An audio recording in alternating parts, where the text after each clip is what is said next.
Everybody, we should get started. Good morning and good evening, of course. My name is Hongbing Yu. I teach semiotics, intercultural relations, and Chinese cultural traditions in the Department of Language, Literatures, and Cultures, Toronto Metropolitan University. I'm also co-director of the International Institute for Language and Cultural Semiotics at Dalian University Foreign Languages. And I have a joint appointment at the executive director of the International Institute of Semiotic Studies at Normal University. Today, we're very honored to have invited Professor Bryan Van Norden from Vassar College to give us a lecture on learning from Chinese philosophy. Thank you, Bryan, again, for accepting our invitation. We are joined here today by Professor Wang Chendong, the Vice Dean of the School of English Studies, and many faculty members and PhD candidates at Dalian University of Foreign Studies and Foreign Languages, pardon me, and Nanjing Normal University. This event is the 6th lecture in the International Language and Cultural Semiotic Lecture Series, sponsored by the School of English Studies at Dalian University Foreign Languages. So without further ado, I'm very excited to introduce to you Professor Bryan Van Norden, Wan Bai'an Jiaoshou, a top American translator of Chinese philosophical texts and a leading scholar of Chinese and comparative philosophy, in particular, Confucianism, Taoism, and Buddhism philosophies. And he is currently James Monroe Taylor Chair in Philosophy at Vassar College and the Chair Professor in the School of Philosophy at Wuhan University. Professor Van Norden has published 10 books on Chinese and comparative philosophy. One of them is Taking Back Philosophy, which has been using for an undergraduate course on Chinese cultural traditions at TMU, Toronto Metropolitan University. I love this book, and I think every student, every educator, and every education policymakers in the United States and Canada who cares to learn about the Chinese civilization should read this book, and not just once, but more than once. So I have a copy. I have a copy holding in my hand, sent by the publisher. Because this book will be included as a required reading in the course this semester again. Professor Van Norden has also published a number of essays as an award-winning public intellectual and has been honored as one of the best of 3 professors in the US by the Princeton Review. His hobbies are poker and video games. I got the information from his personal website. So if you want more information about Professor Van Norden, you may visit www.bryanvannorden.com. Now, please join me in welcoming Professor Van Norden. Bryan? Well, thank you very much for that extremely generous introduction. I hope I can live up to that. So I'm going to start today with something that's a little bit parochial, a little bit ethnocentric to the United States. Suppose you wanted to get a doctoral degree in philosophy, which would be the kind of degree you'd get if you wanted to teach philosophy at a college or university. And suppose you wanted to specialize in Chinese philosophy. Where in the United States could you go to get a doctorate in philosophy specializing in Chinese philosophy, the way that you could also specialize in ancient Greek philosophy or epistemology or metaphysics or philosophy of language?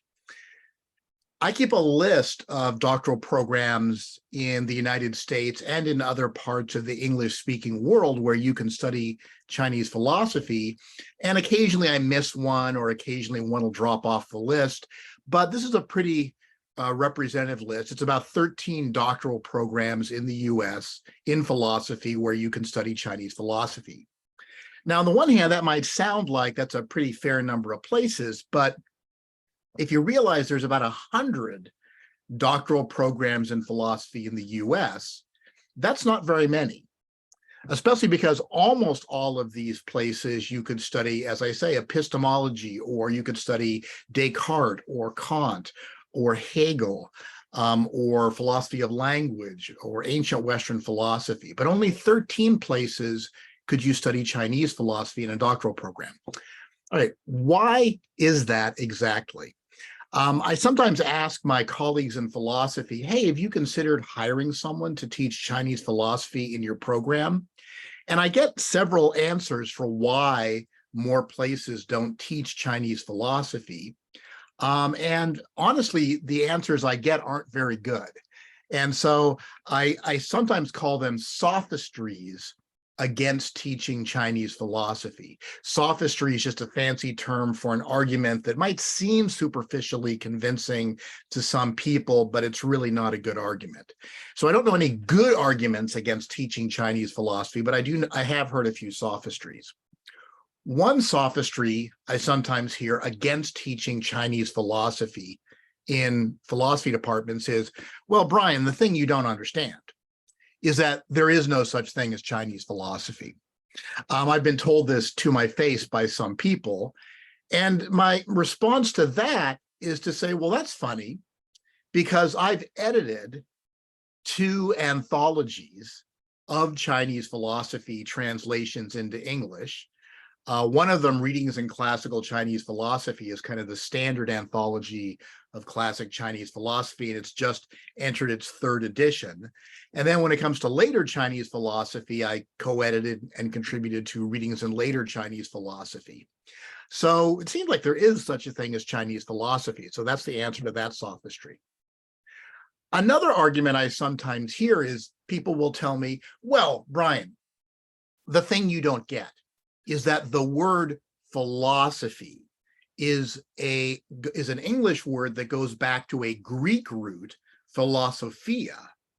And because the English philosophy goes back to a Greek root, therefore philosophy refers only to the intellectual tradition that grows out of Plato and Aristotle. And I've had people give this argument in print, actually. This is another just sophistry, just a bad argument that really should not convince anybody. Why?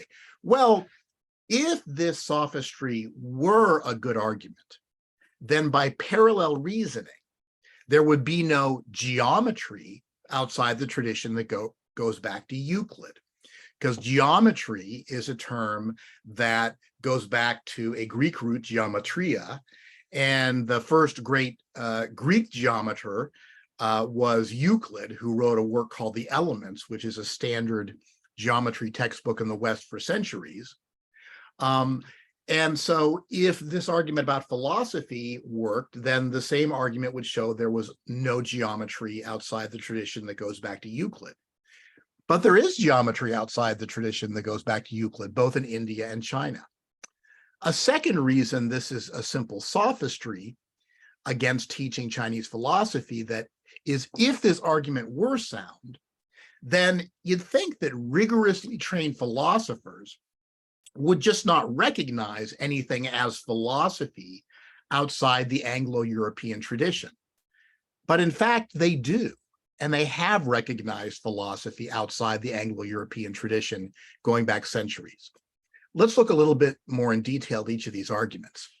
Now, if you've had like high school geometry, you're familiar with the Pythagorean theorem, which says that if you have a right triangle, a triangle with a right angle in it, then the square of the length of the side opposite the right angle, the hypotenuse, is equal to the sum of the squares of the lengths of the other 2 sides of the triangle. And we call this in the West the Pythagorean theorem, in honor of the ancient philosopher Pythagoras, who supposedly discovered it, although we don't know that for sure. And there's a proof of the Pythagorean theorem in Euclid's Elements, that geometry work I mentioned. It's kind of the foundation of Anglo-European geometry. But there's an independent proof of the same theorem in the ancient Chinese mathematical classic, the Zhou Bi Suan Jing.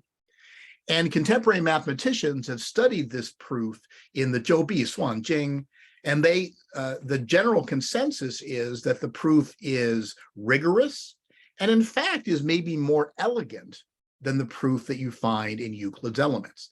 Now, again, why is this important? Well, it just shows that whether someone's doing geometry or philosophy doesn't depend on the etymology of the term in English or the etymology of the term going back to ancient Greek roots. It depends on what you're doing and how you're doing it. And there is geometry in China, independently of Europe. There's geometry in India, independently of Europe. And there's philosophy in India and China, independently of Europe. In addition, when Westerners first encountered Chinese philosophy, they immediately recognized it as genuinely philosophical. So, you know, the sayings of Confucius, in English, we now call those the analects, but of course in Chinese, they're the lunyu. And the first translation of the sayings of Confucius, the analects or the lunyu, into a European language was done by Jesuit missionaries. And Jesuit missionaries get extensive philosophical training as part of their preparation to be missionaries. And they translated the analects, the sayings of Confucius, into Latin, which was the educated language of all people back then. By the way, you might hear my dog in the background. He's crying, but he's not in any danger. He's not really suffering. He just gets, my wife went to work, and so my dog is crying. Diego, would you come here, please? I'm right here. He wants both parents home in the house. So if you hear that in the background, don't get upset. That's all that is. So Jesuits, as I say, had extensive training in European philosophy, and they translated the sayings of Confucius into Latin, the language of educated people, under the title Confucius Sinarum Philosophus, which means Confucius the Chinese philosopher. And they argued vehemently that Confucianism was a philosophical system and was worth taking seriously. When Europeans learned about Confucianism, they agreed it was a serious philosophical system. So Leibniz is on the curriculum of any standard history of modern Western philosophy. And he was fascinated with what he learned about Chinese philosophy. And he actually said, certainly the Chinese surpass us, though it is almost shameful to confess this, in practical philosophy. That is, in the precepts of ethics and politics adapted to the present life and the use of mortals.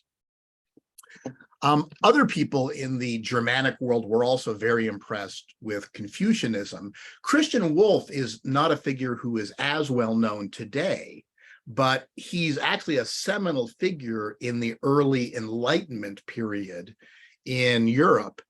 And he gave a talk in 1721 whose title could be translated Discourse on the Practical Philosophy of the Chinese. And this talk actually got him in trouble. It was a public lecture he gave. And in this talk, Wolff said that one of the things you could learn from Confucians was that it's possible to have an ethics without a belief in God.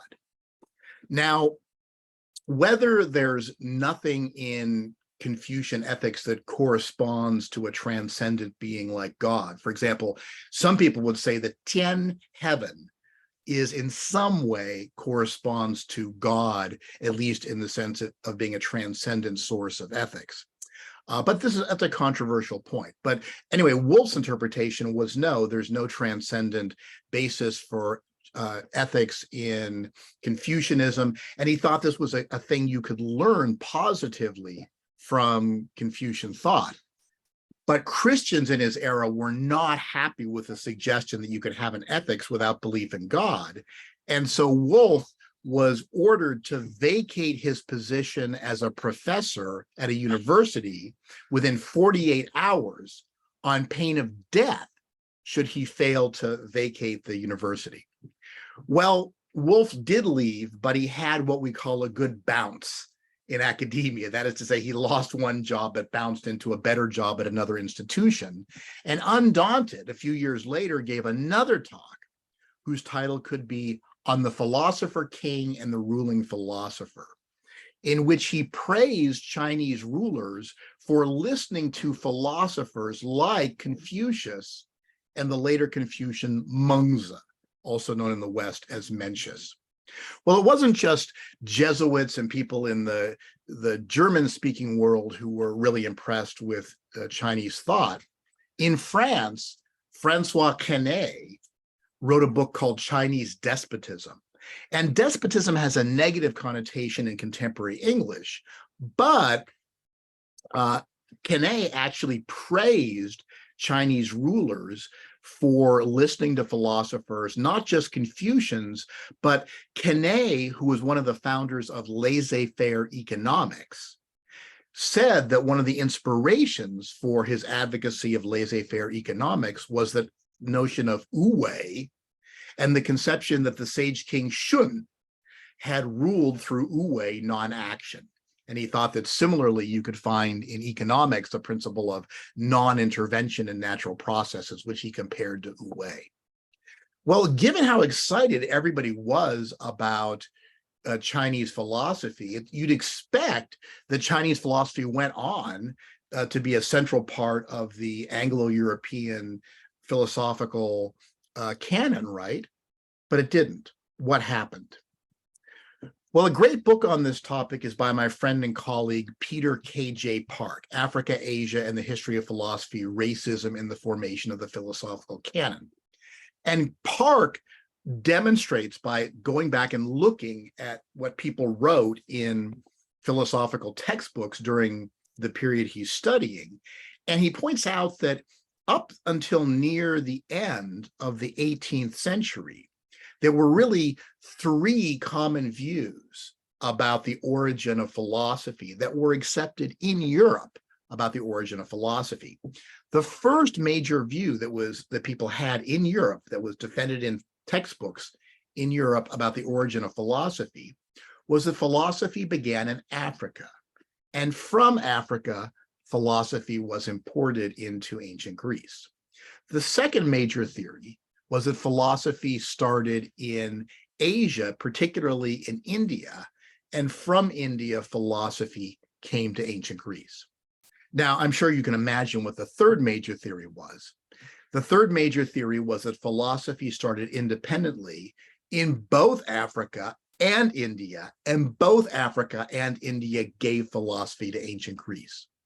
The notion that philosophy started only once in ancient Greece was considered a weird outlier view in Europe in the early modern period.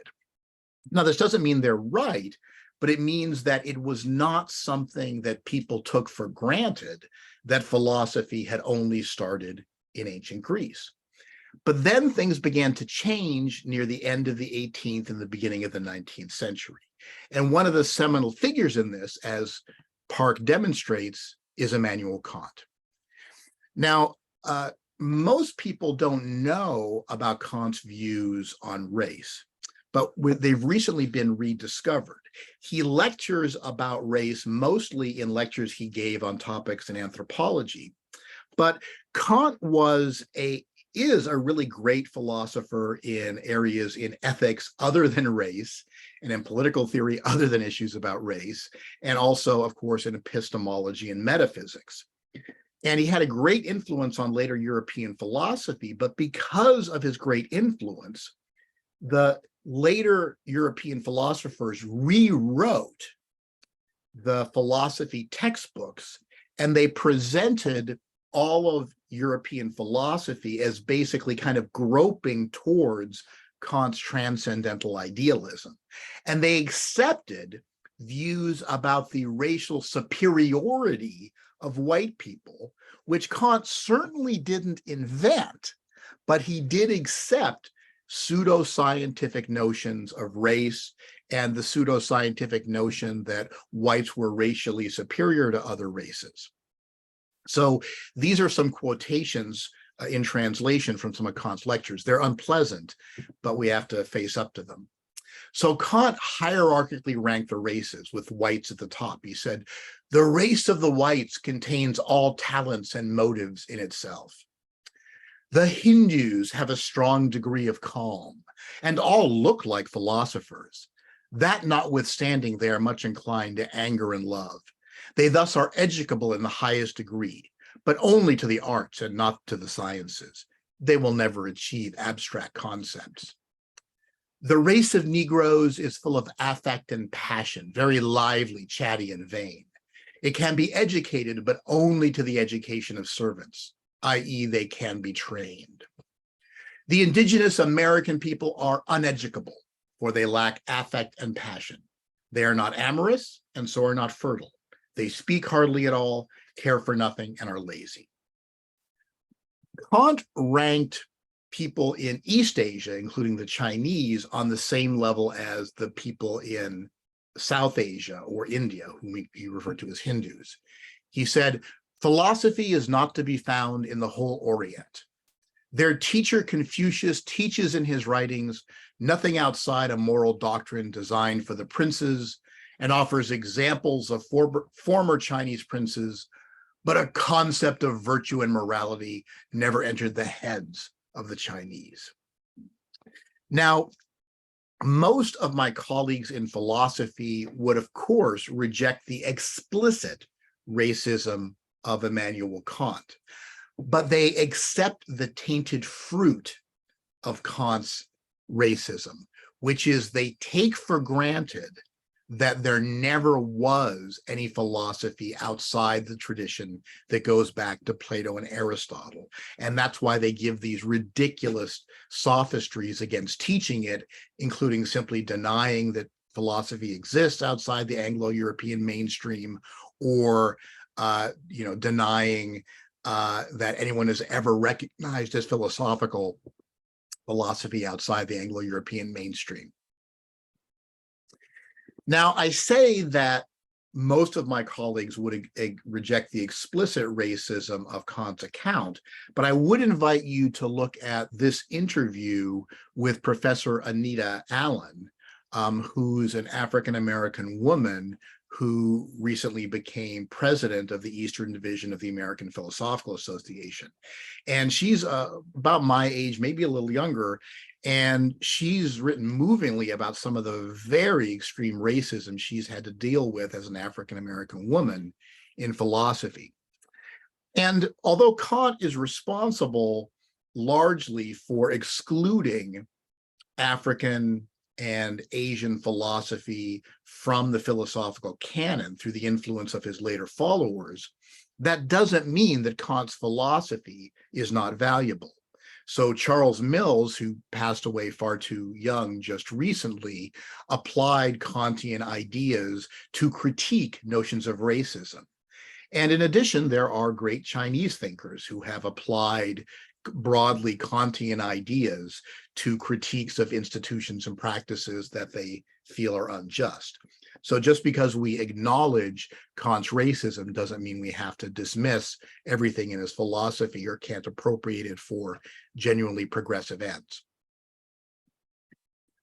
So a third sophistry I hear against teaching Chinese philosophy is, well, maybe you're right, Van Norden, there is technically Chinese philosophy, but then people will say, but it isn't really very good. And here we owe a great debt to the late US Supreme Court Justice Antonin Scalia, because in a Supreme Court decision in which the United States Supreme Court made gay marriage legal in the United States, the majority opinion cited the Roman philosopher Cicero and the Chinese philosopher Kongzi on the centrality of marriage as a human institution. Didn't claim that either Cicero or Confucius defended gay marriage, because they didn't, but said, look, here are two philosophers, different parts of the world, both central to their respective traditions, but each of them acknowledge the centrality of marriage to human life, and so it's unfair to deny access to this institution to people who just happen to be gay or lesbian. I personally agree with that decision, but in a blistering dissenting opinion, Justice Antonin Scalia objected not just to the primary opinion, but even to the fact that they had cited Confucius in the majority decision. And he said, the Supreme Court of the United States has descended from the disciplined legal reasoning of John Marshall and Joseph Story, two famous Supreme Court justices, to the mystical aphorisms of the fortune cookie, which is a kind of snack used in American Chinese restaurants. If you're curious about this decision or their use of Confucius, I've written an article, Confucius on Gay Marriage. You can read about it.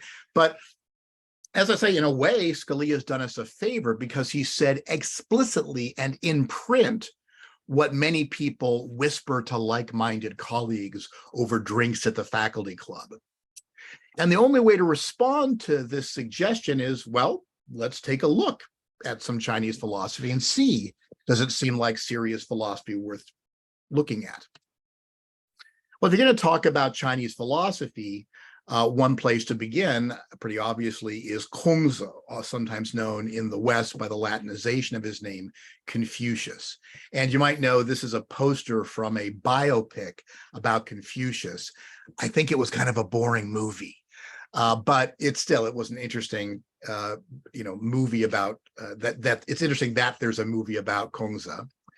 So Kongzi was born in a time of civil war and social chaos in China, and he proposed a solution to the chaos and vice in society, which is to advocate getting people with genuine virtue, meida, into positions of government authority.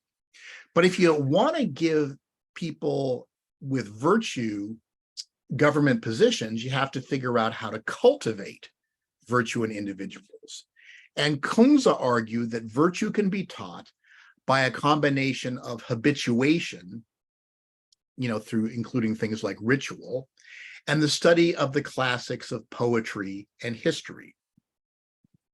He also thought that because it's in the family that you first learn morality, that filial piety, xiao, and loyalty, zhong, create what you might call agent-relative prohibitions and obligations. Agent-relative prohibitions and obligations, that's a jargony phrase from Western philosophy.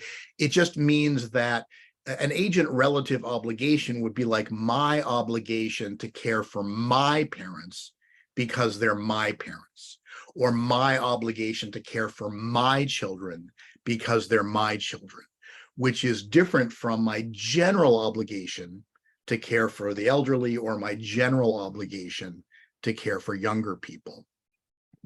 And according to tradition, after Kongzi died, his followers collected his sayings in a work we know in English as the Analects, but in Chinese as the Lunyu.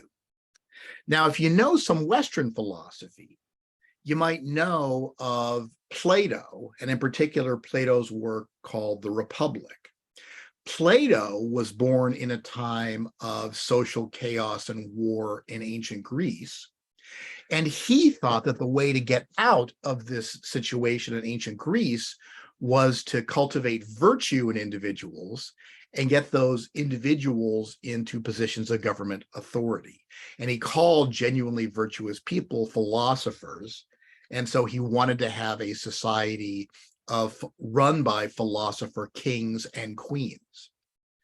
And he provides in the Republic an account of how you cultivate virtues in individuals. And he presents a dialogue explaining and justifying his view.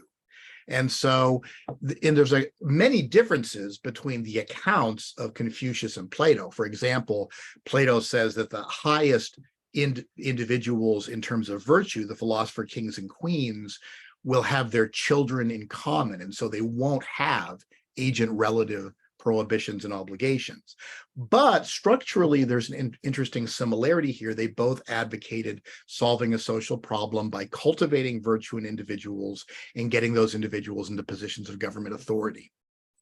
But people will say, oh, but Plato's a philosopher because he wrote in Greek, whereas Kongzi is not a philosopher because he didn't write in Greek, even though they gave structurally similar answers to similar social problems. Well, not everybody agreed with Kongzi, of course. So the first major critic of Confucianism whose work survives is Mozi. And this is a picture of Mozi from a Chinese stamp series. So Mozi is the first major critic of Confucianism. I would describe his philosophy in the language of Western thought as a kind of universal consequentialism. And consequentialism is a form of ethical thought in which you judge actions or institutions or rules by what consequences they have for various non-moral goods. The most common Western form of consequentialism is utilitarianism, defended by people like Bentham and Mill. But Western utilitarianism, the consequences they evaluate are usually something psychological, like pleasure or happiness, or more technically, preference satisfaction.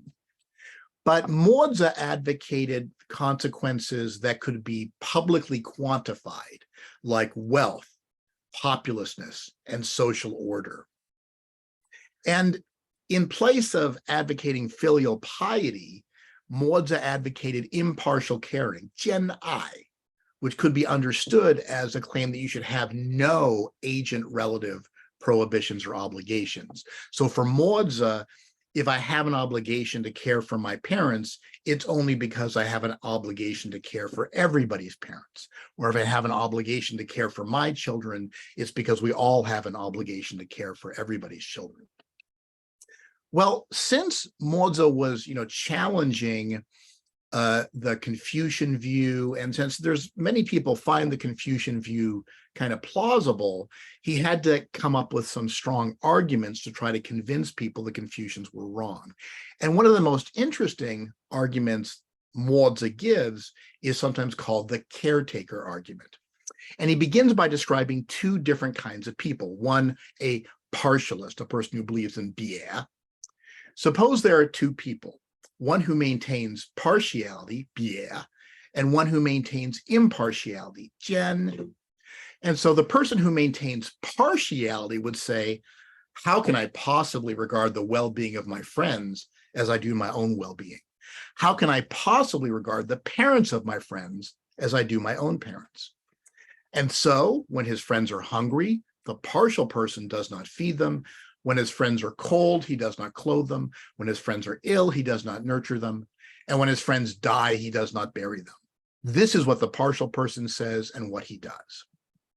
But this is not what the impartial person says, nor is this how he acts. The impartial person says, I have heard that in order to be a superior person in the world, one must regard the well-being of one's friends as one regards one's own well-being. One must regard the parents of one's friends as one regards one's own parents. Only in this way can one be a superior person. And so when the impartial person's friends are hungry, he feeds them. When his friends are cold, he clothes them. When his friends are ill, he nurtures them. And when his friends die, he buries them. This is what the impartial person says and what he does. So he's laid out these two extreme types. And then he presents a choice situation. Suppose one must put on one's armor and helmet and go to war in a vast and open wilderness where life and death are uncertain. Or suppose one was sent by one's ruler or high minister to the distant states of Ba, Yue, Qi, or Jing, and could not be sure of either reaching them or ever returning from one's mission. So if that was the situation, what would you do? And Moza says, even though one may not advocate impartiality, one would certainly want to entrust one's family to the person who is impartial. But this is to condemn impartiality in word, but prefer it in deed, with the result that one's actions do not accord with what one says.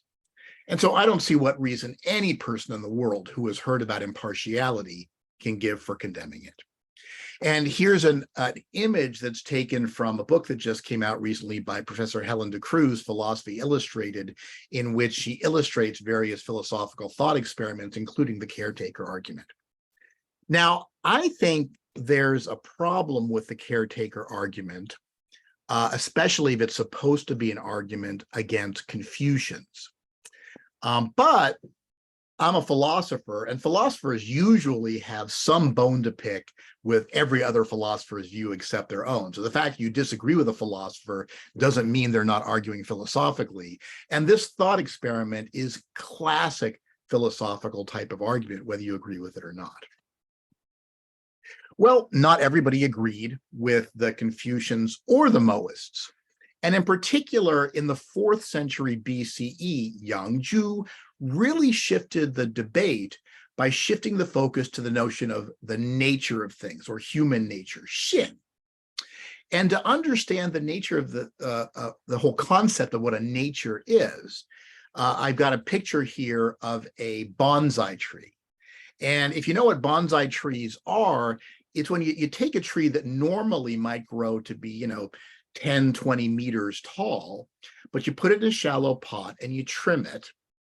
And you can get a tree that looks really beautiful, but it isn't growing in a natural way because it doesn't grow to its natural size. So you might say that a bonsai tree is a tree that has not realized its full nature because the environment it's put in prevents it from fully realizing its nature. Now, in the Min, the Zhongyong, we have an account of how human nature is tied into other concepts. So, for example, the opening of the Min says, Tian Ming, Zhi Wei Xing. Nature means what is mandated by heaven. The way means following one's nature. Shuai Xing, Zhi Wei Dao, Shou Dao, Zhi Wei Jiao. Education means cultivating the way. And so part of the reason that talk about the nature of a human was so compelling is that you can give this picture, and you find this view in many traditional civilizations, where there's a higher power, in this case, Tian. In the West, it might be God. In India, it might be Brahman. And a higher power gives things natures, in this case, Xing. And your job ethically is to live up to your nature and to fully realize your nature. The right way to live is to realize your nature. And education is really about just helping you to fully realize your nature.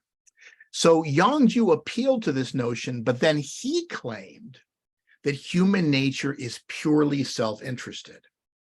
And so what Yangju was saying was, Yangju said, it's possible that people could be motivated to do something that's not in their self-interest.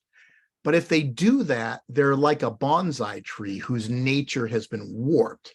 Somebody who really realized their nature would be purely self-interested. To use the vocabulary of modern ethics, we'd say that Yangju was an ethical egoist as opposed to a psychological egoist. An ethical egoist is someone who says, well, people are sometimes motivated by things besides self-interest, but that they shouldn't be. There's no good reason for you to be motivated by anything besides your self-interest. And this really was a critique of both the Confucians and the Mohists, because the Confucians and the Mohists disagreed about what the right way to live was, what the Tao was. But they both agreed that sometimes the right way to live requires personal sacrifices. And Yangju said that was wrong.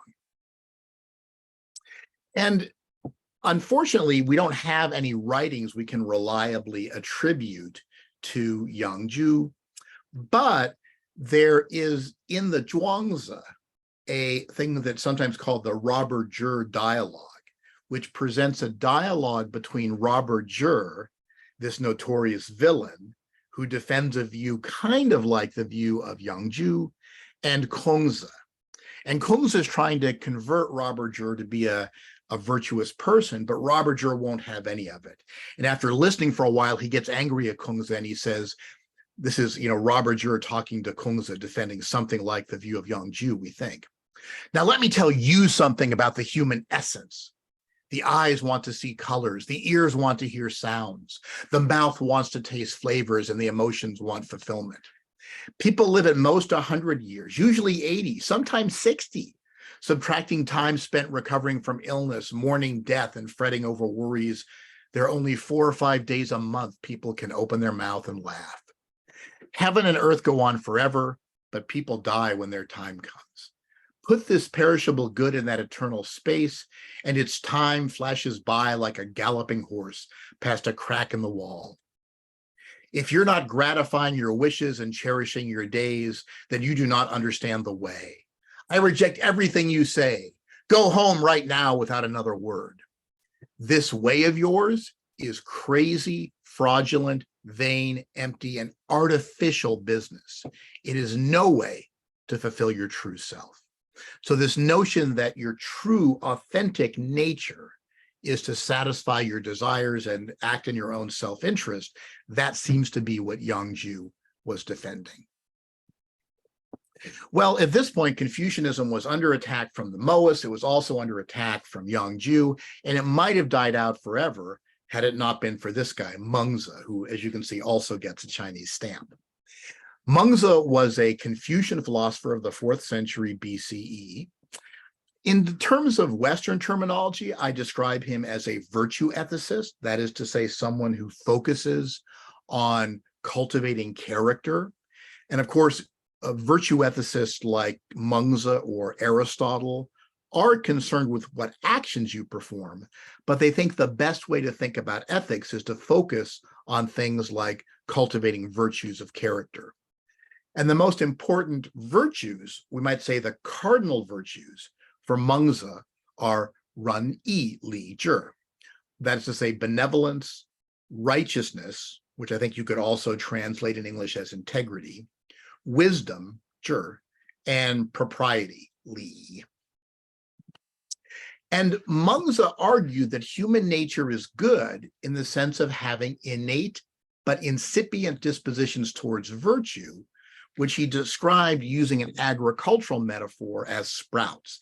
And he uses several different words which mean sprouts, like meng, meow, and I would argue duan also means sprouts when Mengzi uses it. Now, why did Mengzi think that humans have these innate but incipient dispositions towards virtue? Well, let's look at a little video together. This is a surveillance camera video. There's no sound, so we'll just watch this together. Oh, a mother and child are getting off an elevator, going to an office. There's a delivery guy. I guess it's one of those offices you have to be buzzed into. The kid's going to look over the edge of the balcony there. Oh, the delivery man runs down to try to help. She got him. She got the kid. Look, they're starting to applaud. They're applauding mom. Good job, mom. You grabbed him. You got him. Now, I'm guessing, I'm not there with you, right? But I'm guessing that as you watch this video, when you realize that kid, there was no railing there, and that kid was about to go off the edge, you gasped internally, maybe even audibly. I've shown this video to an entire classroom of hundreds of first-year students, and you can just audibly hear an entire, auditorium full of students gasp when they see him go off the edge of the balcony. Why? Do you know that kid? I don't know that kid. Do you have to walk up the staircase in this building? Are you thinking, oh, I know that building. I don't want a bunch of blood on the staircase. It's going to get on my shoes. I'm going to have to clean my shoes, all this stupid blood. No, you don't know the kid, but just the fact the kid might be hurt makes you feel alarm and compassion. And Mengzi has an example much like this. It's called the child of the well-thought experiment. And again, Helen de Cruz in her book, Philosophy Illustrated, also includes this thought experiment. And Mengzi said, suppose any normal human all of a sudden saw a child about to fall into a well. Any normal human in this situation would have a feeling of alarm and compassion. And the fact that any normal human would have that reaction shows that Yangju was wrong about human nature being purely selfish. There's more to human nature than Yangju thought. Yes, we have self-interested motivations for things like food and sex, and there's nothing wrong with that. But we also have compassionate motivations, and we regard some things as shameful, and so we have an innate sense of righteousness.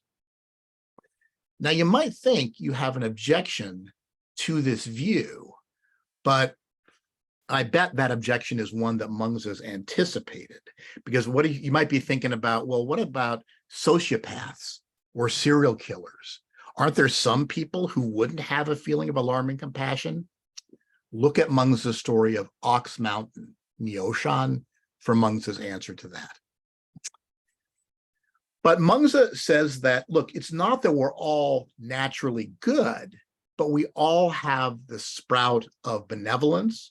We all have the heart of disdain, shou wu zhi xin, which is the yi zhi duan, and we've got the ci yin zhi xin, the heart of compassion, which is the ren zhi duan, the the sprout of benevolence. And a sprout isn't a full-grown plant. A sprout is just the beginning, which is active and reactive, and can develop into the full-grown plant and bear fruit if it's given the right kind of environment.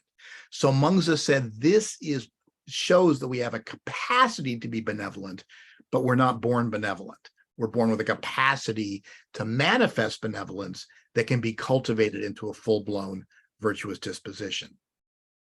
Well, not everybody agreed with the Confucians. This is a stamp honoring Zhuangzi, a slightly younger contemporary of Mengzi. And Zhuangzi never explicitly mentions Mengzi in his writings. But if you take a careful look at what Zhuangzi talks about, it becomes clear that a lot of things that Zhuangzi says are critiques of Mengzi's philosophy and also of Moa's philosophy. Nowadays, Zhuangzi is classified as a Taoist philosopher, and the Tao Jia, although he wouldn't have known that term, Taoism as a movement didn't exist in his era. And Zhuangzi's writings, just called the Zhuangzi, are in various genres, including philosophical dialogues, poetry, narrative, brief essays.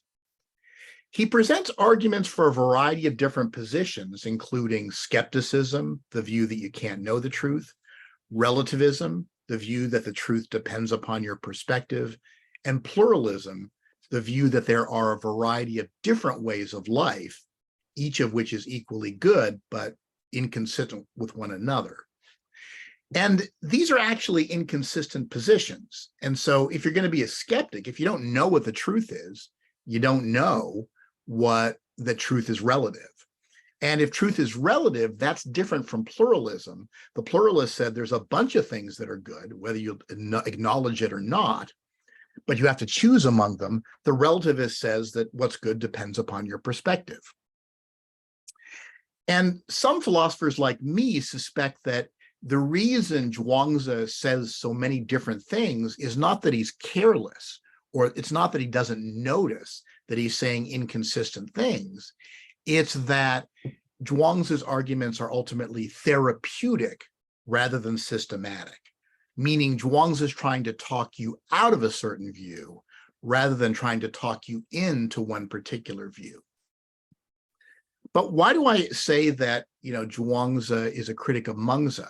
There's a line in the Zhuangzi that says, the sprouts of benevolence and righteousness run yi zhi duan, and the pathways of right and wrong are all snarled and jumbled. Now, you just ran across the phrase sprouts of benevolence and righteousness, so you know that's a reference to Mengzi. But what is Zhuangzi saying about it? This is a photograph I took when I was on a swamp tour many years ago. And I was on a tour of a swamp, and I was in a boat touring the swamp, and my tour guide pointed up in the branches above us and said, "Oh, look, it's a snake. Look at the snake." And I said, "I can't see the snake." He said, "No, follow that branch. You go that branch, you see that snake there?" Honestly, I couldn't see the snake, but eventually he was so excited for me to see the snake. I just said, "Oh, yeah, I see the snake. I see the snake." And I just took a bunch of pictures. And then I went back to my room and I blew up the pictures and tried to find the snake. I think I found the snake. I think if you look carefully around that branch, it looks like there's something coiled around it that I think is the snake.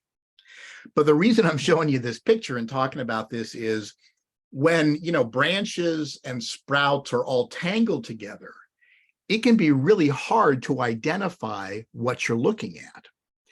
And Zhuangzi is saying that Mengzi wants us to identify our benevolent and righteous feelings out of all the feelings we have in our heart or mind, and identify the ones that are benevolent and righteous. But how am I going to identify those particular sprouts? In other words, how can I identify a sprout of benevolence and righteousness and distinguish it from a weed? How can you tell a genuine sprout from a weed or a sprout of evil?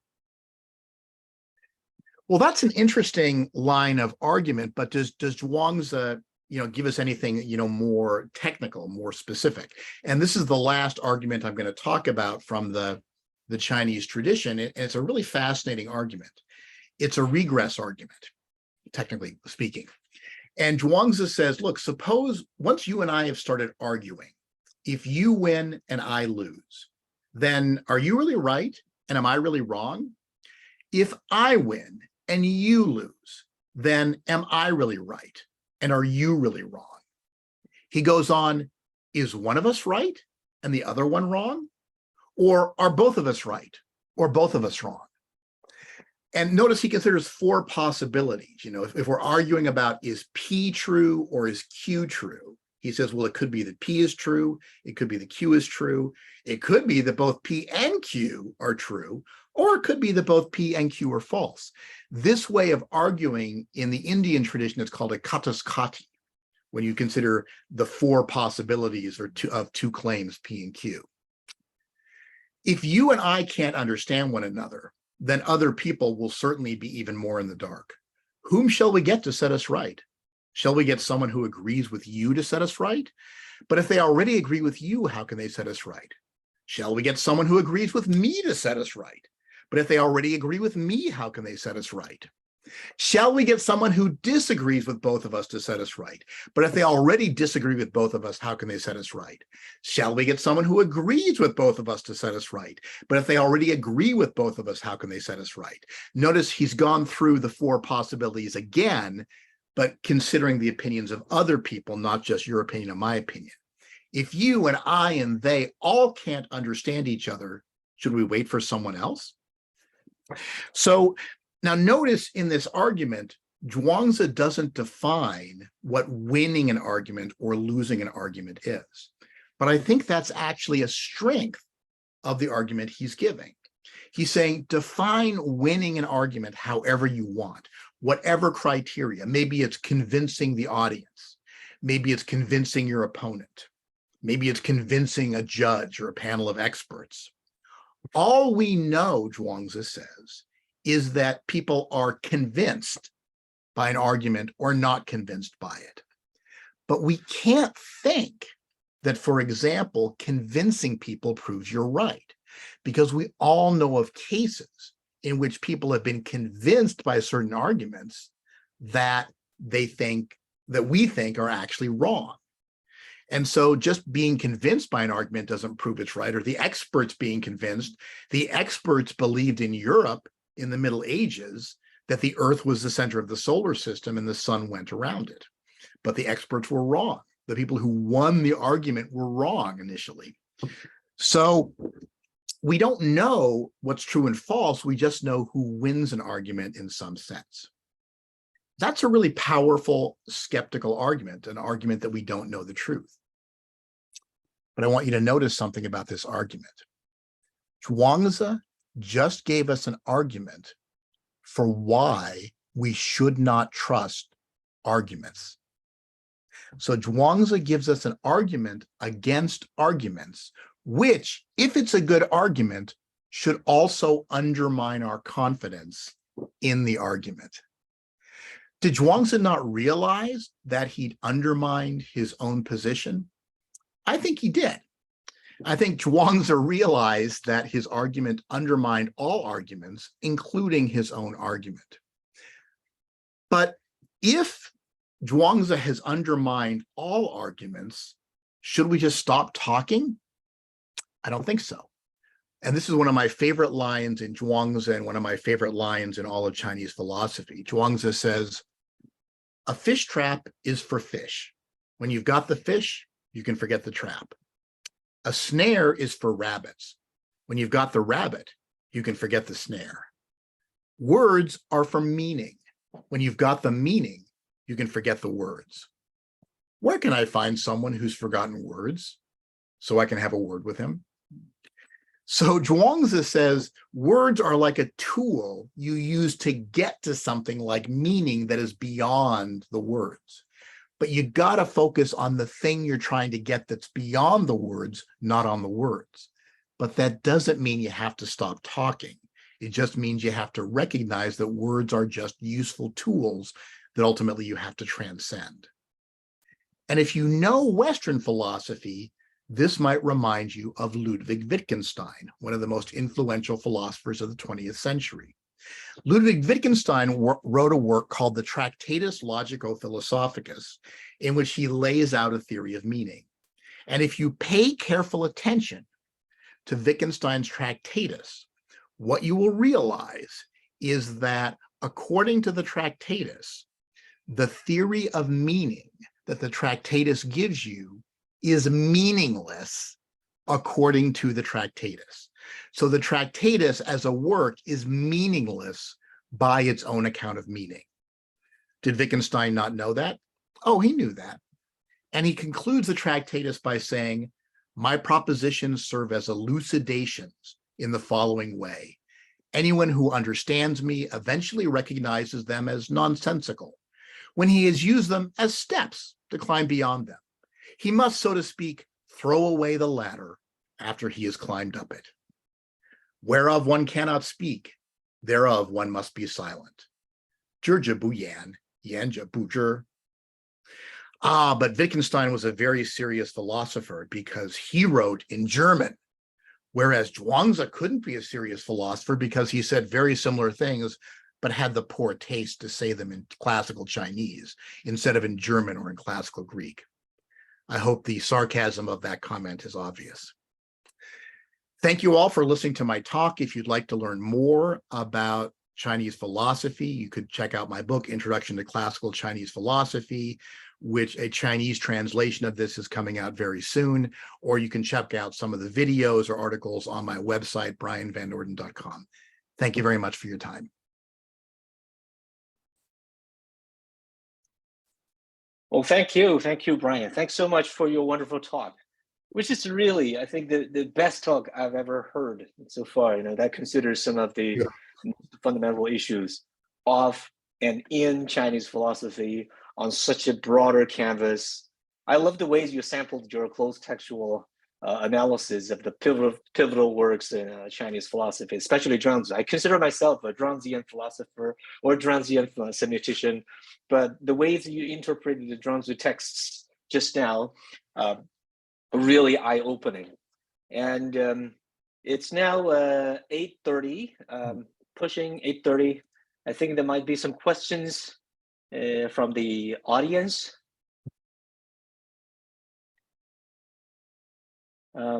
Please, if you have any questions, please ask me to unmute you, because just in case I put everybody on mute. I'd like to start. Yeah, go ahead. Oh, there's a question in the chat. Okay, can you Bryan? Yeah, okay, of course. Can you see the chat? I'm going to read it to you. Or yeah, go ahead and read it. Can you just show me where you are? I'm going to unmute you, and you can say your questions to Professor Van Norden. I am going to allow everybody to unmute themselves. Han, if you can ask your question now verbally. Okay. Hi, Professor. Hi. Since there are so many isms such as consequentialism, utilitarianism, relativism, skepticism, so in different fields of study or even in our life, it seems that all of those isms or those not isms are reasonable to a certain degree. So different people have different ideas. So can we say that everything of the world is primarily relative? And I believe that because everyone is unique, so I'm a supporter of the relativism. But on the other hand, I don't believe that there are no such boundary or no a measure of what is good, what is bad. Well, that's a great question, there are a couple of problems with relativism as a position. One problem is that, and I think this is why Zhuangzi ultimately goes beyond any simple position like relativism. One problem with relativism is, well, suppose we say that ethics depends upon your perspective. Well, then consider an ethical issue that you think is serious. Like maybe, for example, some people think that capital punishment, executing criminals for certain crimes, is justified. Other people think that executing criminals for crimes is wrong. And some countries have outlawed capital punishment. Other countries have capital punishment. And suppose you're trying to decide what you think about this, and someone says, aha, well, it just depends on what your opinion is. Well, but that's what I wanted to know. I wanted to know what my opinion should be. And so telling me that it depends upon my opinion doesn't answer my question for me. And also, if we say, well, it just depends upon your opinion. Yes, but what are you going to support in society? Are you going to support capital punishment or oppose capital punishment? You can say the truth is relative, but society will have to make a decision about whether it's justified or not. And so relativism doesn't really solve any problems. If you're attracted to the view that people are very different, probably you're more attracted to pluralism. And pluralism says, look, there are different ways of life that could be equally good that different people might pursue. So a pluralist would say, for example, one person might be a college professor, another person might be a soldier, another person might be an attorney, another person might be a banker.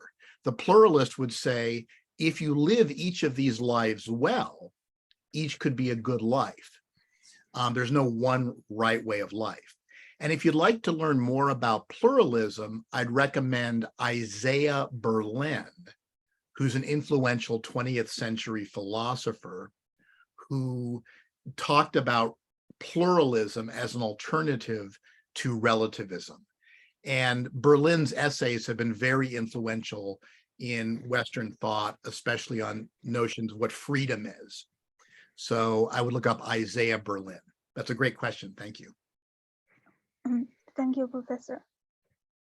Thank you, And I Prof, have for your. Oh, yeah. Go ahead. Go ahead.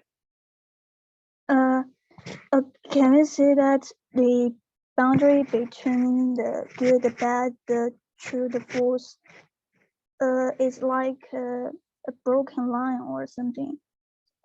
It seems that it's, yeah. Go ahead. Because I think it seems hard to answer whether there is a boundary between the bad or the good, or according to skepticism, is there actually such a thing as good or bad? Well, the skeptic says you don't know. So Yeah. maybe there's good, maybe there's bad. You don't know. Skepticism is you just don't know. And if the fact that we sometimes find it difficult to decide what is right and wrong suggests that relativism is wrong. Because if relativism were true, it's easy to find out what's right and wrong. What do you think? Boom, that's it. That decides it. But the fact that we're sometimes puzzled by ethical issues suggests that there's ethical facts that we're trying to get right. And sure, there are some difficult cases, but one of the things people like to point out is, so for example, in World War II, the Nazis under Adolf Hitler murdered over 6 million innocent people. That's wrong. That's just simply wrong. But they did it. They did do it, and they were wrong to do it. And around the world, we see a kind of resurgence of fascist movements that want to oppress people because of their race or their religion. And in the face of that kind of fascism, it's important to have the courage to speak out against it and to fight against it. So for example, there were a group of philosophy students in Germany called the White Rose Society. And they were Germans who opposed Nazism. And some of them died fighting against Nazism. But they're heroes, and they're recognized as heroes today for fighting against evil. So sure, there are some cases where it's hard to know what's right and wrong. But again, if skepticism is true, well, we don't know anything. And if relativism is true, well, whatever you think is true.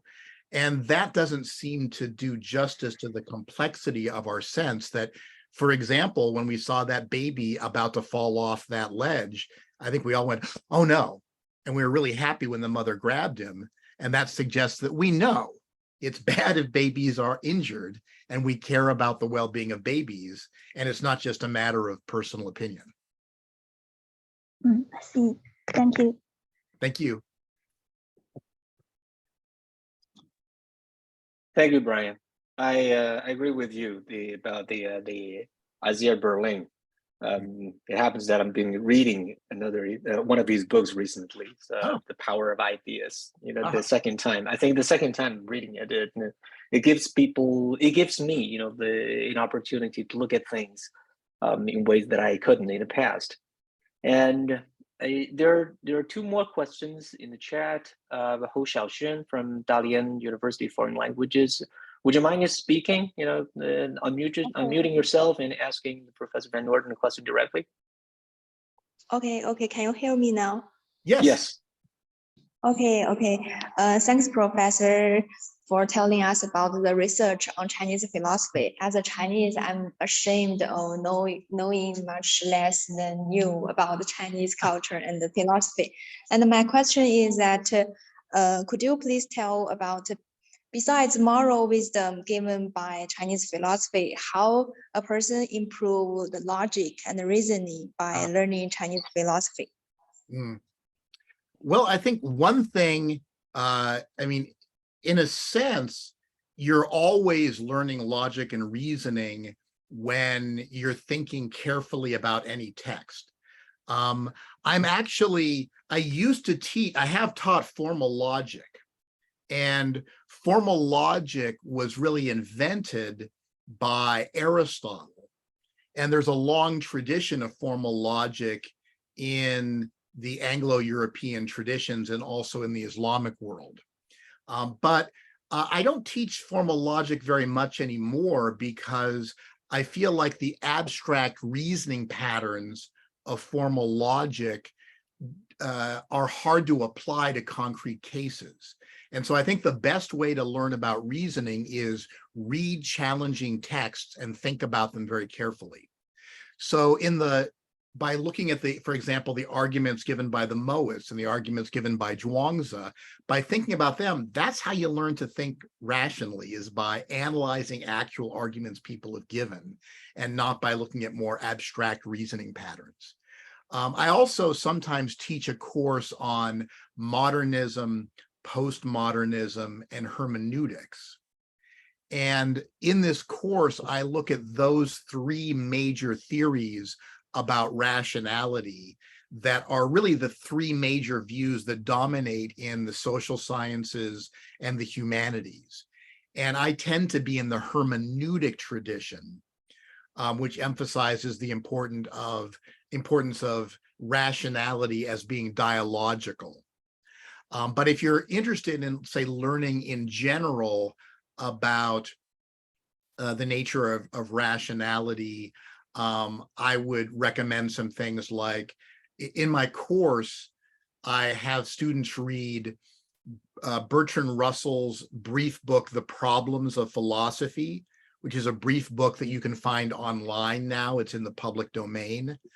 But then I also have them read Thomas Kuhn's The Structure of Scientific Revolutions, which is in many ways a critique of views like that of Bertrand Russell's and The Problems of Philosophy.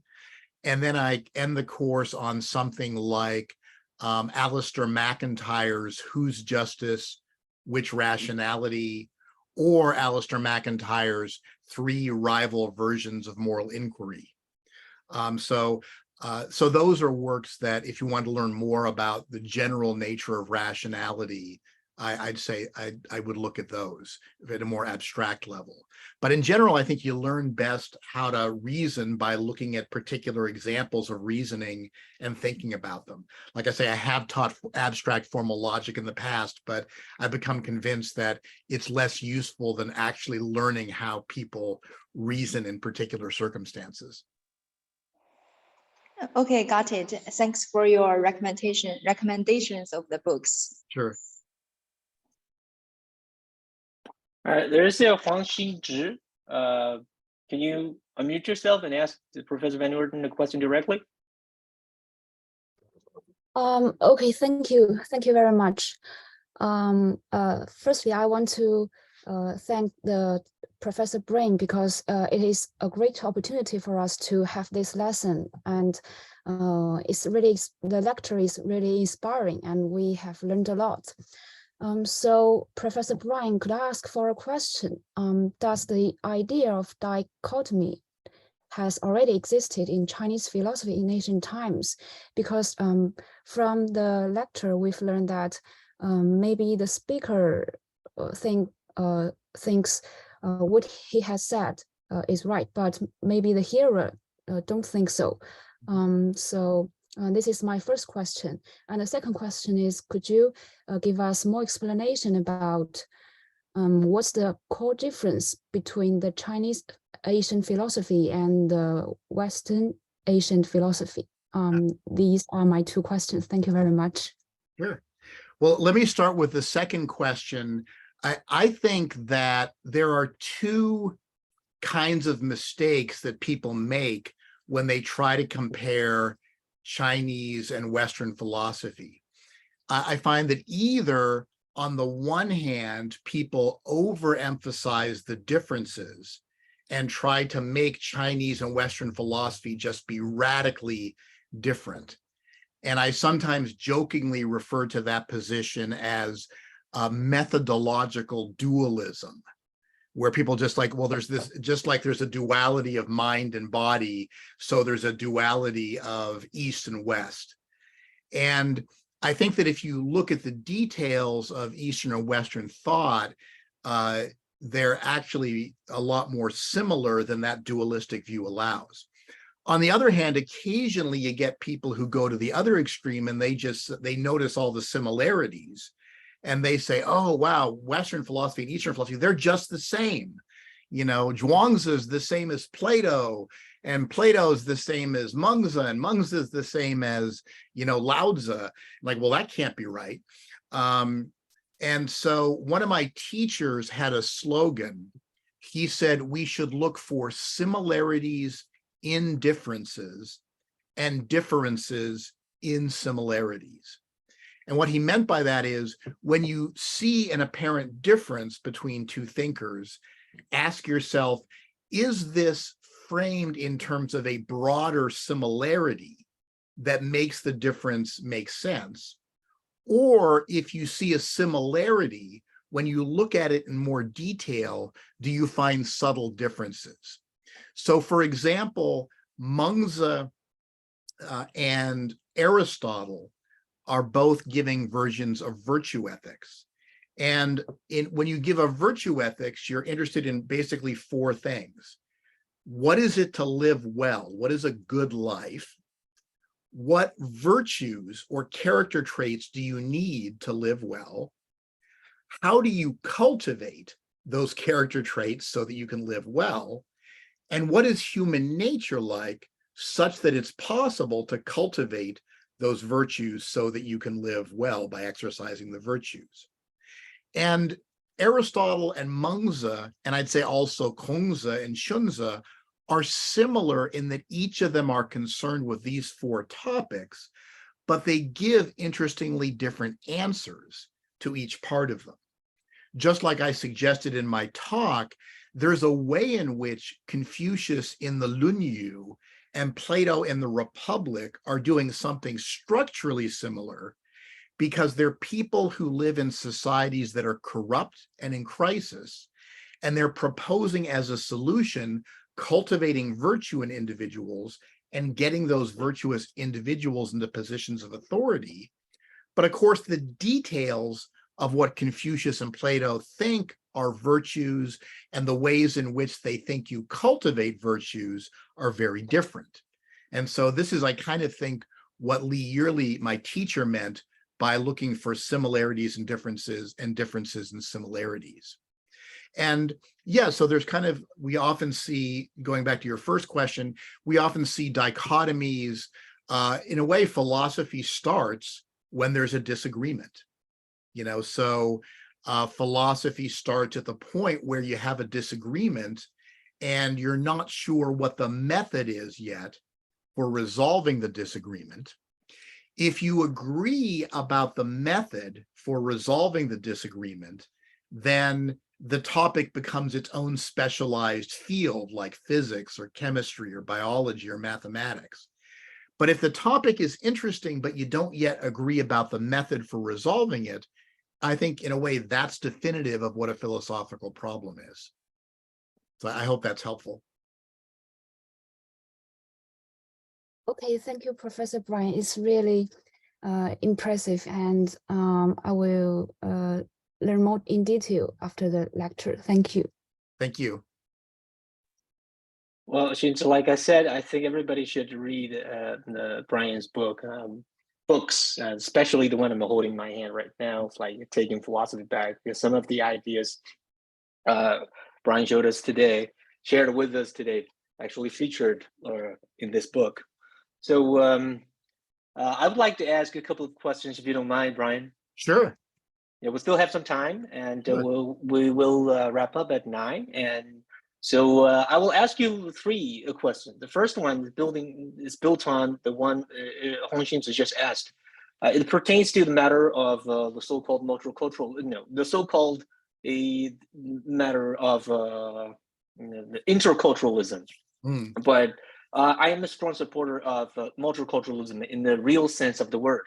On your website, there are 2 adages, one from Zixia in the Analects, which goes something like, 四海之内皆兄弟也, and you translate it into within 4 seas, all men are brothers. And the other is from Terence, who I also quoted in my course. And he said that I am a human and nothing human is alien to me. So to me, the 2 adages speak closely to the spirit of what true multiculturalism should be about. But over the past decades, I think there's been a widespread practice of appropriating the very word multiculturalism in identity politics, not just in the West, but also around the whole world. I could see this in some of my colleagues in China, especially in the fields of philosophy, like a professor from Tsinghua University by the name of Huang Yusheng, who constantly says that philosophy originated in the West. Philosophy originally, particularly in ancient Greece. So one of the repercussions of doing so, holding all these claims, I think is giving more ammunition to those who are already vehemently against multiculturalism, including multicultural philosophizing. And an instance would be when talking about cultural differences, say between the so-called East versus West.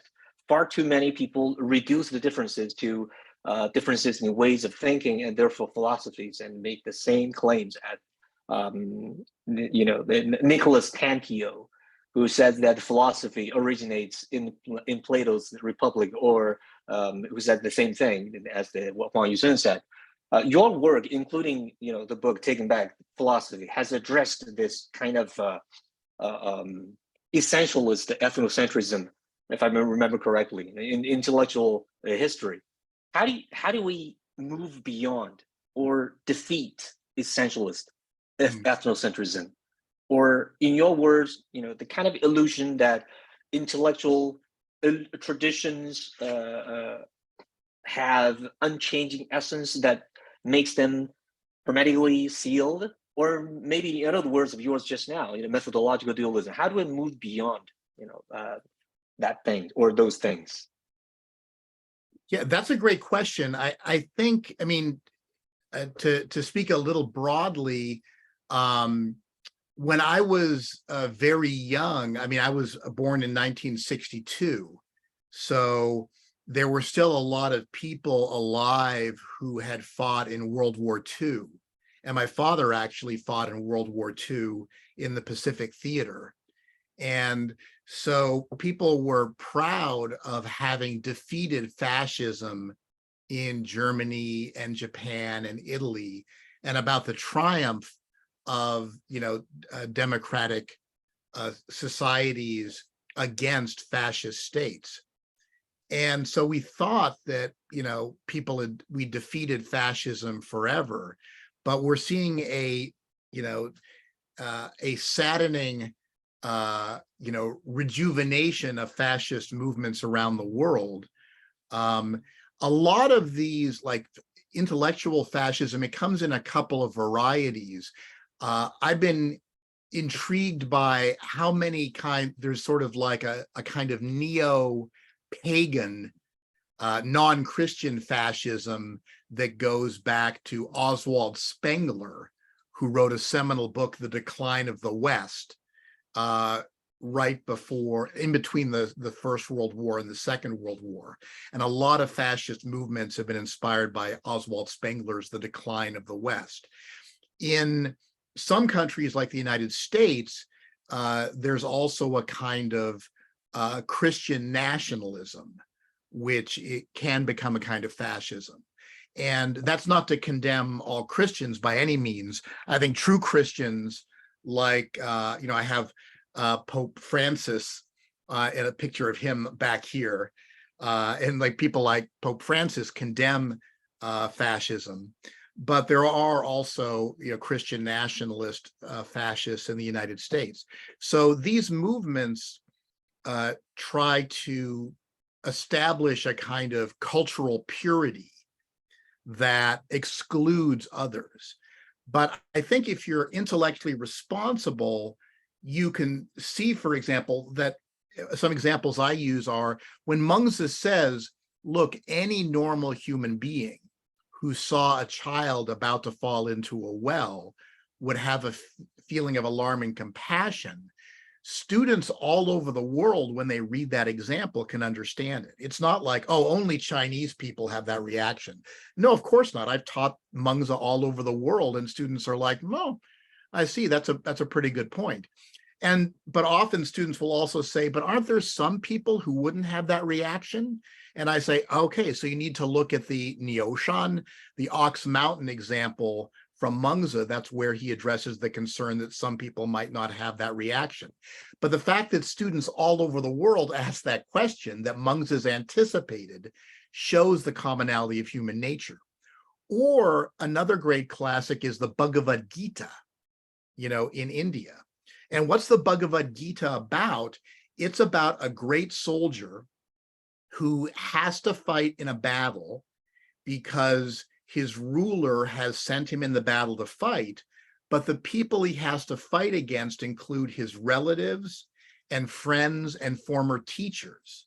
And so he's faced with an ethical dilemma. And all over the world, when people read the Gita, they say, oh yeah, that's a real dilemma. It's not like, oh, well, people in India, for some weird reason, think it's a dilemma that you're a soldier and you have to kill your friends and relatives. How weird that Indians think that. No, people all over the world read the Gita and, oh yeah, I see that. I know exactly what you mean. Or in the Bible, with the story of Adam and Eve are supposedly the first humans. They have two children, Cain and Abel, and Cain murders his brother Abel. And again, when people read that, they don't read that and say, why is it bad that you kill your brother? Why do these Westerners think it's bad if you kill your brother? I don't get why that's bad. Everybody knows why that's bad. Everybody's like, yeah, of course that's bad. We know why Cain's the bad guy here. It's obvious. So if you actually look at the classics of other civilizations, occasionally you will have points where you'll just say, well, I'm not sure I understand that. But generally, when you read classics in other civilizations, you recognize why they're classics. You're moved by them. So again, if you read Hong Lo Meng, You know, I teach Hongbing in my classes every year in translation, because most students don't read Chinese well enough to read it in the original, but I teach it in translation and they get it. You know, they understand, they're fascinated. They have strong opinions about the characters, just like Chinese students do about Jia Baoyu and Lin Daiyu and, you know, Xue Baochai. They get it. They understand what the point of these characters are. So I think the easiest way to see is just look at what people consider classics in other civilizations, read them, and see how you're moved by them.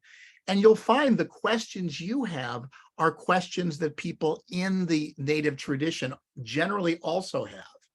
You know, and they'll take, you know, you may disagree about the right way to read the work or the right answer, but that's things that people in that tradition have said as well. So I think the best way to combat the kind of you know, narrow-minded views is just to expose people to works from other cultures and invite them to have honest reactions. And they'll see that humans have a common nature that allows them to appreciate works in other cultures. That's my opinion. That's great. That's great. Thanks, Brian. Very insightful. Well, interestingly, I was when you were answering the question, I was thinking of another. Made me think of another thing, because what you said basically spoke to the importance of building intellectual connections, you know, among people. And I was thinking of the fact that the Chinese philosophy and the Chinese philosophers, or those who mine the fields of the Chinese philosophy, can actually make intellectual contribution to the rest of the world. But the thing is, how do we, you know, make the Chinese philosophy more accessible to the rest of the world in an engaging manner? Because during your talk, you mentioned that the movie Confucius in 2010 was boring. So that got me thinking about the Chinese ongoing project of Chinese culture going global, or Chinese culture going out. You know, as some scholars, they have pointed out that China has been making big investments over the years, in the recent years, in this Go Global project, you know, including launching multi-language satellite TV channels and websites and book projects and staging exhibitions, etc., etc., etc. But the Chinese movies, I think, should also play a part. But what made you think that the movie Confucius boring? Because it's really about, you know, the reception of the Chinese cultures, or Chinese cultural philosophical traditions in the rest of the world. Was it because of the story of the in the movie, or was it because of the cast, or something else? I think it was just, there are certain things that are hard to do in a dramatic movie. And I think there are movies that convey philosophical ideas in an interesting way. But a lot of times, I think if you want to convey philosophical ideas in an interesting way, it's not by telling the story of a particular philosopher, but instead by telling an engaging story that indirectly illustrates philosophical ideas. So just like a trivial example, there's an Alfred Hitchcock movie, Lifeboat. And it's about, yeah, you know about it. It's based on a true story in which a pleasure ship sank, and a bunch of survivors were in a lifeboat, and the weather got bad, and the captain on the lifeboat had to throw overboard some of the passengers so the other passengers would have a chance to live. And it raises this interesting philosophical question: can you sacrifice some innocent lives to save others? But and this is an issue that people often raise when they're talking about consequentialism or utilitarianism. And it raises these issues in a really vivid way, but without telling a story about John Stuart Mill or Jeremy Bentham or Peter Singer, who's a famous utilitarian at Princeton, or Mozi.